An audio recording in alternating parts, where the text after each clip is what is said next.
Sveiki! Šiandien pradedame naują laidų ciklą apie bendruomenės ir žmonės, kurių idėjos ir veikla kuria gėrio, grožio, kultūros ar istorinės atminties uostus Lietuvos regionuose. Žemės uostai tai laida atversianti vartus į kaimo žmogaus išminties ir atsidavimo savo veiklai klodus. Na, o pirmojoje laidoje kviečiame susipažinti su Vidu Kuloku ir jo gyvenimo aistra. Keliaukime į Kauno rajoną Žiegždrius. Čia įsikūręs Vido žirgynas, kuriame ypatingas dėmesys skiriamas žemaitukų veislės žirgams. Na, o pažintis su žmonėmis visą savo gyvenimą paskyrusiems šios veislės išsaugojimui ir puoselėjimui padės geriau suprasti šimtmečius trukusią žmogaus ir žirgo draugystę. Nuo seniausių laikų žirgai buvo neatsiejama lietuvių tautos istorijos dalis. Jie lydėjo mūsų protėvius mūšiuose, džiugino per šventes ir ištikimai talkino kasdieniuose darbuose. Tarp visų veislių ypatingą vietą užima žemaitukai. Neaukšti, bet tvirti, ištvermingi, nereiklūs ir nepaprastai atsidavę savo šeimininkams. Šiandien žemaitukai ne tik primena garbingą lietuvių praeitį, jie yra ilgus amžius trukusios žmogaus ir žirgo draugystės simbolis. Prie pat Kauno marių vaizdingoje vietoje įsikūręs Žiegždrių žirgynas. Čia kiekvienas žirgas svarbus. Kiekvienam tenka sava dalis šeimininkų meilės ir rūpesčio. Už žmogišką šilumą ir draugystę ristūnai atsidėkoja. Ruošiami tapti čempionais, jais ir tampa. Šiam darbui didžiąją gyvenimo dalį pašventęs žirgino sielą Vidas Kulokas seniai tapo žemaitukų simboliu, o jo indėlis į šios veislės išsaugojimą ir populiarinimą yra neabejotinas. Turi begalinę ištvermę, kurie nežinau nei vieno tokių žirgų veislės, kurie taip turėtų tokią ištvermę ir su tokiu savo mase nedidelę ir tiek galimybių savo, taip kad aš pabandžiau jas šiek tiek išnaudoti ir va teko taip ir likau su tais akliukais. Primena labiau gal netgi mūsų jotvingių charakterį, dygusis yra, bet klusnume, pareigoj viską, ką išmoksta, jis padaro teisingai. Ir tik taip ir gali padaryti. Bet tik tai tiek, kad jis yra labai, kadangi jis yra mažas, iš vienos pusės, jis yra labai veržlus ir jis jėgą išdirba savo veržlumu,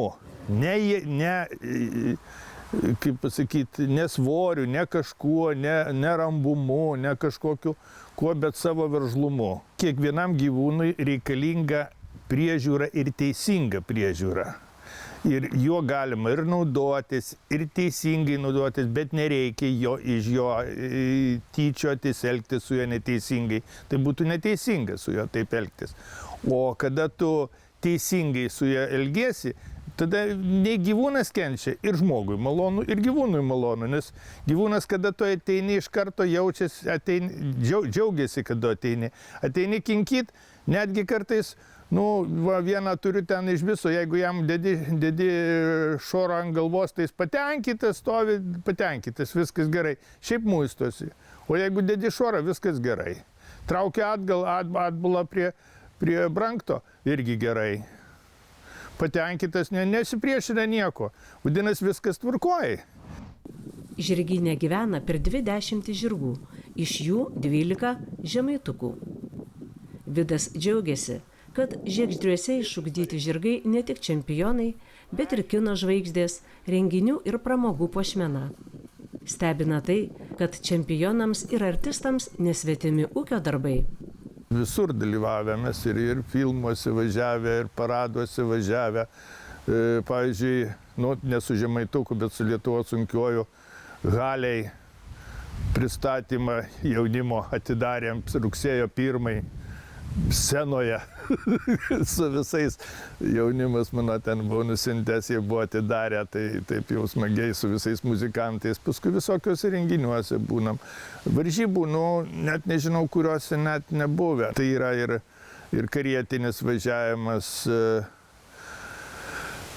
konkūrai, nu, aišku, savam lygyje, nepretenduojam į pasaulio čempionatą. Ištvermė, viena iš kiečiausių. Ištvermė iš jų, tą darau aš pats ir aš važiuoju, dukra joja. Tai vieni iš tokių, kurie pasiekia tokius rezultatus buvom kaip ištvermės jojimas buvo, Neringos rezultatas buvo 105 kilometrai, man atrodo, taip. Vienoje varžybose mano pernai rezultatas buvo 80 kilometrų. Per 6 valandas 11 minučių. Tai va tiek, o paskui dar daugiau. Ir šiaip reikia bulves pasodyti. Va, prašau, atsivedžiau mažulį setuką, pasikinkiau, bulves pasisodinau, išvagojau, reikėjo, šakėjau, įsikinkiau į karietą, važiuoju, bėga lygiai tas, kaip ir nebuvęs tose bulvėse. Viskas ten su jo tvarkoj. Žiegždrių žirgyno augintiniai yra dažni svečiai istorinių kovų rekonstrukcijose. Jėga ir ištvermė pasižymintiems žemaitukams tempti patrankas nesunkiai įveikiama užduotis. Žirgyno šeimininkas didžiuojasi, kad jo žirgai nei renginių, nei filmų kadrų nesugadina. Vežam patranką su žemaitukais. Tai nieko, šaudo su patranka, aplinkui pykščiai. Atitempia patranką, palieka į šoną nudedam, šaudam su patranka ir paskui ten mūšis būna, nu, vien tik tai dūmai. Nieko, normaliai, viskas ten gerai. Jie biskį taip pasimaivo, bet viskas kaip ir nieko. Režisierius taip sakė, nei vieno kadro žirgai nesugadino, sugadino žmonės. Reikėjo mums su žirgais per naują daryti, kadangi žmonės neteisingai pasakė, neteisingai nugriuvo, neteisingai atsistojo. Tai va taip, o žirgai visada buvo, mums taip sakė filmuotojai, tai nežinau, gal ir tiesa. Tėvo pėdomis tvirtai žengia duktė Neringa, nuo mažens augusi tarp žirgų ir su jais užmesgusi ypatingą ryšį. Neringa žemaitukų neskirsto į geresnius ar prastesnius. Kiekvienas žirgas – tai asmenybė, draugas, partneris. Darbas ir gyvenimas su šiais unikaliais lietuviškais žirgais Neringai ne tik kasdienybė, bet ir vidinis augimas. Aš visą vaikystę prazyziau, kaip noriu arklio. Čia turbūt kiekvieno toksai stereotipinis variantas, kad nori kažko ir kažkaip kartais išsipildo, paskui dirbi daug su svajonėm savo. Man patinka žemaitukai. Jie turi daug labai galios. Jie kartais dažnai nuvertinami, nes maži, sunkiau su jais susitvarkyti. Netoks elitas. Tai čia jie parodo, ką tu gali. Jeigu tu gali su juo susitvarkyti, tu gali susitvarkyti su bet ko. Ir ne tik su arkliu. Neringa šypsodamasi pasakoja, kad visų žirgų vardus parenka tėvas. Pasak moters, vardas daug lemia tolimesnėje augintinio karjeroje. Ir keisčiausia, vardas dažnai prilimpa taip tiksliai, tarsi žirgas jau gimęs jį turėjo. Kada renki vardą, tu žiūri į gyvūną, ne? Kaip jis atrodo, kartais gali pakoreguoti, kad jeigu labai kažkoks aršus, tai kaip tik neduoti kokio nors vardo žaibas, ne? Nu, kur dar labiau sustiprina. Mes turim pertaką, kuris eina visur, visada gerai. Dabar jam nėra ribų, jis gali išsigąsti, bet čia logiška, kad su visais gyvūnais būna, bet tas vardas pertaka, jisai, kur reikia, ten jis, arba tarkim šitas, va, kur fonė bėgioja, geras vardas, spindulys, niekas jo nesulaiko, jisai per visus piemenis išeina stebuklingų būdų, kartais net nieko nenutraukdamas. Čia kaip ir nėra geras dalykas, bet, nu, galvoji, kad gali bent vardą apkaltinti. Ne vienas Žiegždrių žirgyne išaugintas žemaitukas pelnė gausybę apdovanojimų ir tapo tikrų pasididžiavimų ne tik žirgynui, bet ir Lietuvai. Vidas prisipažįsta, kad visus žirgus myli vienodai, nes svarbiausia jam ne titulai, o ryšys su žirgu. Kartais gyvenimas pasuka netikėtais keliais. Tenka atsisveikinti su kumeliuku, o po kelerių metų jį vėl susigrąžinti jau suaugusiai ir išugdyti dar vieną žirgyno pasididžiavimą. Pas mane visi jie favoritai, vienas ten palšiukas, kuriuo daugiausia važinėjo, bet yra pavyzdžiui, toks Eisetukas, su kuriuo Neringa ten jo iki Juodosios jūros ir jisai visur dalyvavęs, per visą Lietuvą pravažiavęs ir taip toliau, tai tokių ten palšis yra, tas Spartakas, kad aš net išskirt kažkurio negaliu, jie visi labai brangus, tik tiek, kad jau, kaip pasakyti, ne visada užtenka jėgų visus išlaikyti juos. Tai čia kitas klausimas. Man būna dar tokie dalykai, kad aš parduodu kumeliuką, o paskui važiuoju ir nuperku arklį, tai atgal. Kadangi man matau, kaip gražiai užaugo, o ją matau, kad nereikia, tai nuvažiuoju, nuperku atgal ir žiūriu, kad jis pasiteisina tas dalykas. Ir patys geriausi žirgai būna, kuriuos atperku. Žemaitukai iš prigimties labai tvirti, ištvermingi. Išvykus į ilgesnį žygį, jie greitai prisitaiko prie kintančio aplinkos sąlygų, didina tempą ir nuvažiuojamą atstumą, nejaučia įtampos ir nuovargio. Per dieną jie gali nukeliauti iki 100 kilometrų. Tai yra nedidelis žirgelis, kaip jo, ūgis jo nuo 1,30 m iki 1,40 m gogė. Jeigu žiūrėt pagal ištvermę, tai be galo ištvermingas. Bėgantis, jam nesvarbu, kiek jis gali atbėgti. Ir 3 dienas bėgti, ir taip toliau, ir žygiuose važiuojame, ir po 300 km, ir taip toliau. Tai vienas dalykas, ir jis yra labai universalus. Tiek universalių arklių nei vieno nėra, turbūt, todėl kad kurį nepaimsim, jeigu jis pritaikytas vienam dalykui, sportui ir ruoštas žmonių, tai tam ir lieka, o šitas žirgelis jis daro viską. Po trumpos reklamos laidoje dar sužinosite, kuris žemaitukas pirmasis įbrido į Juodąją jūrą, kodėl tapytoja tapo žirgininkė ir kokias svajones puoselėja Vidas Kulokas.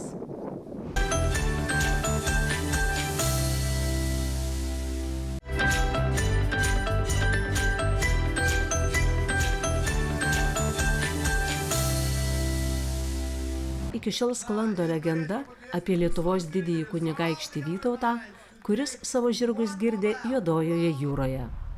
Daugiau nei 600 metų senumo įvykius atkartoti sumanė Lietuvos raiteliai, susibūrę unikaliam žygiui 2000 km istorijos. Jam pasiryžo ir Neringa su žemaituku Eisetu. Ištvermingi žemaitukai po 38 parų žygio per buvusias Lietuvos didžiosios kunigaikštystės žemes įveikė 2000 km. Tuomet Eisetas buvo pirmasis įbridęs į Juodąją jūrą ir atsigaivinęs jūros vandeniu. Įdomi patirtis, nes visi vieni kitų nepažinojom. Žirgai irgi nepažinojo. Tai toks biškiai iššūkis buvo. Plius reikėjo visą laiką sekti, kad viskas gerai būtų, stengtis žiūrėti, kad ant ko neužliptų, kur nereikia, neišsigastų. Mano tas arkliukas Eisetas buvo mažiausias ir toksai nagliausias, kaip sako. Bet kas daugiau galėjo įjoti, jeigu visi dideli žmonės. Tai ten tokių būdavo išbandymų, kai jodavom, tarkim, neturėdavom pasirinkimo, kaip pasiekti vieną tašką iki kito, ne? Tai tekdavo joti arba autostrados krašteliu kažkur, ar per miestą prajot. Ir jisai bijo mašiną.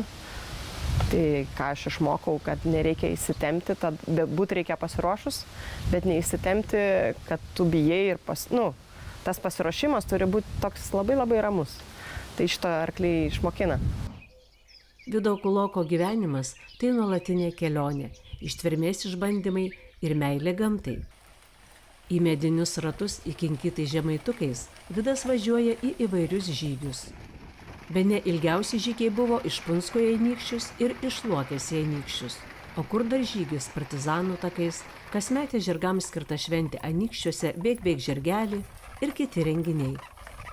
Varžybas organizuojant ten jau daug labai reikia įdėti laiko, ir lėšų reikia įdėti, ir stengtis, ir reikia, kad visi pritartų ir kad padėtų. Šiek tiek padeda valstybė, aišku, negali sakyti, kad nepadeda. Tai būtų netiesa. Visi sako, kad Lietuvoje nelabai padeda, bet viskas čia yra sudereguliuota, tik būtų gerai, kad tie pinigai, kurie ateina iš valstybės, ateitų iki to žmogaus, kuris organizuoja. Tai labai būtų svarbu. Ir tai kiekvienose varžybose tai yra labai svarbu. Dauguma ateina, bet būna visko. Vidas didžiąją dalį apdovanojimų pelno važnyčiodamas.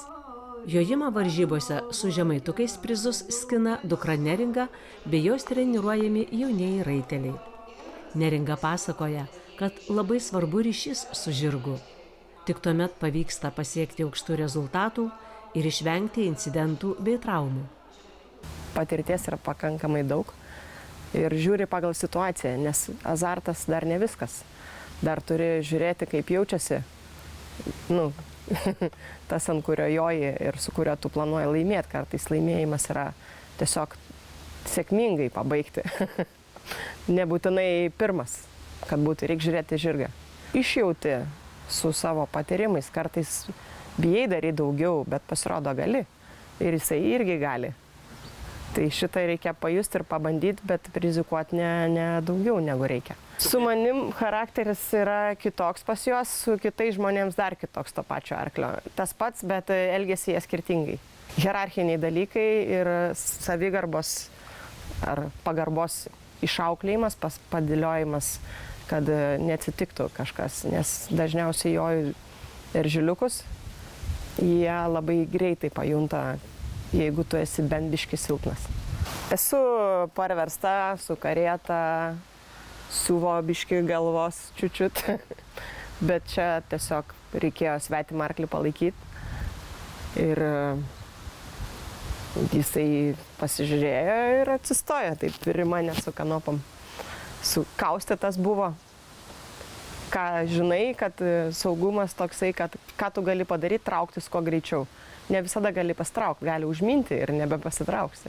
Jeigu galvoja visi, kad galima prieiti prie bet kurio arklio ir jisai geras, fainas, minkštas, pūkuotas, tai kartais atsarga turi būti. Nes reikia žiūrėti kūno kalbą, spėti sužiūrėti, ką jisai galvoja. Ir kitas momentas, nebūtinai tai, kad galvoji, kad jie yra pikti, kartais jie yra tiesiog emocionalūs. Ir iš to jie arkliai dažniausiai ne iš piktumo, jie tiesiog pagal bandos dėsnius gali daryti dalykus. Ir jeigu tu nenusibrėžiai ribų, kuriuose jie pas tave yra, tai jie gali pabandyti pastatyti į vietą kaip mokyklai, kai ateini naujas ir taip, čia ta nesmagioji gal pusė. Smagioji, kai susidėlioja į tos santykius tarp tokių, kur sako pikti ir baisus, ir jie paskui gali ir vaikas pajoti tą arklį. Tai vat man šita smagioji pusė. Kiekviena Neringos diena prasideda ir baigiasi žirgyne. Ruošia žirgus varžyboms, treniruoja vaikus, moko jodinėti visus, norinčius pajusti ryšį su žirgais ir gamta. Kulokų augintiniai turi unikalias treniruočių sąlygas. Jie treniruojasi ne tik žirgyne, bet ir gražiose Kauno Marių apylinkėse. Neringa atskleidžia, ką tai duoda žirgui ir sportiniams rezultatams.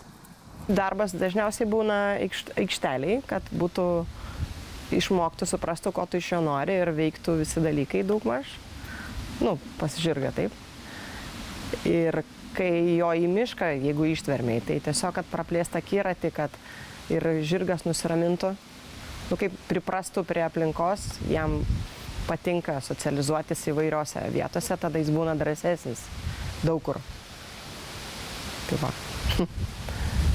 Ir sveika, kalniukai, pakalnės, oras, marios, kiekvienas naujas arklys, jisai naujas išbandymas tau pagalvoti, prasišviežinti, todėl labai smagu juos treniruoti, nes iššūkiai kažkokie, kad ir mažiukai sugyvina tave. Žirgas brangus malonumas, tačiau kaina ir išlaikymo kaštai neatbaido vieno kito lietuvio nepagalvojus įsigyti žirgą. Svajojantiems apie tokį augintinį, patyrusi žirgininkė patarė pirmiausia keletą metų pasimokyti jodinėti. Tik taip galima suprasti, ar tikrai reikia žirgo. Būna, žmonės nusiperka ir paskui ir arklys greit pajunta, kad neauklėjimas gali daryti, ką nori ir nelabai saugu yra. Nes niekada negali žinot, kuriai tau zonai būti ir kaip tau staigiai reikia pastraukti ar nereik. Ar kiek jie labai greit išmoksta dalykų, kuriuos net nesupranta, kad jie yra neteisingi. Tai jeigu mokini teisingai, jis ir prisimena teisingai. Jeigu būna visokių, čia gyvenimas, visokių niuansų, gali atsitikti kažkas ir patyrusiems. Jiegi tokie gudrus. Nu, ne tai, kad gudrus, iš baimės kartais, iš nežinojimo kažkokių dalykų nepadaro. Vidas Kulokas, siekdamas populiarinti žirgų sportą ir žemaitukų veislę, nuo 2009 metų inicijuoja ir organizuoja respublikinės žemaitukų ir kitų veislių ištvermės jojimo ir važiavimo varžybas Jotvingių taurė. Vidas sako, kad tai ne tik žirginio sporto šventė, bet pats geriausias būdas suburti žirgininkų bendruomenę, parodyti šių unikalių žirgų galimybės. Tai svarbus renginys visiems mylintiems žirgus. Proga ne tik pasivaržyti, bet ir susitikti, pasidalinti patirtimi. Jeigu bus tiek entuziazmo žmonėse, kiek dar šiandienai turim, tai tikrai išliks, nes tai yra vaikų žirgas. Pavyzdžiui, tai jojimo vaikų žirgas, tai nėra suaugusio žmogaus, šiai dienai nėra suaugusio žmogaus žirgas. Jis gali būt, bet tai yra vaikų žirgas, kadangi žirgiukas mažiukas, atsisėda vaikas gražu žiūrėti. Kol Vidas Kulokas svajoja apie ramesnį gyvenimo tempą, jo dukra Neringa kupina energijos ir ambicijų žvelgia į ateitį. Jos galvoje ne vienas planas, o širdyje neišblėstanti aistra žirgams. Žirgininkystė jai ne darbas ar pareiga, o gyvenimo kelias, kuriuo jie eina su atsidavimu. Aš turiu dar kitą profesiją. Užleista, tapybą baigiau kažkada. Dar mėgstu pafotografuoti, tai čia viskas į vieną susieina. Tapybą gali atidėti, jų negali, jie valgyt nori. Man patinka šitas kelias. Aš visai nesiskundžiu, kad taip susidėliojo. Vido ir Neringos Kulokų žemaitukai – tai ne tik pergalių ir ištvermės istorija. Tai gyva legenda apie meilę žemei, pagarbą tradicijoms ir gilų nesuvaidintą ryšį su gyvūnais. Šie žirgai – tai daugiau nei veislė. Jie įkūnija stiprybę, ištikimybę ir lietuvišką dvasią, perduodama iš kartos į kartą. Ši istorija įrodo, kad tikri čempionai neužauga arenoje. Jie subręsta ten, kur žmogaus ir gyvūno širdis plaka vienu ritmu. Viduramžiais, kai Lietuva buvo viena galingiausių Europos valstybių, žemaitukai garsėjo kaip puikūs kovos žirgai. Šiandien ši veislė yra pripažinta ir saugoma tarptautiniu mastu, ją siūloma įtraukti į UNESCO pasaulio paveldo sąrašą. Tai tiek šiandien apie žemaitukus ir jų puoselėtoją Vidą Kuloką. O mes susitiksime lygiai po savaitės. Sudie.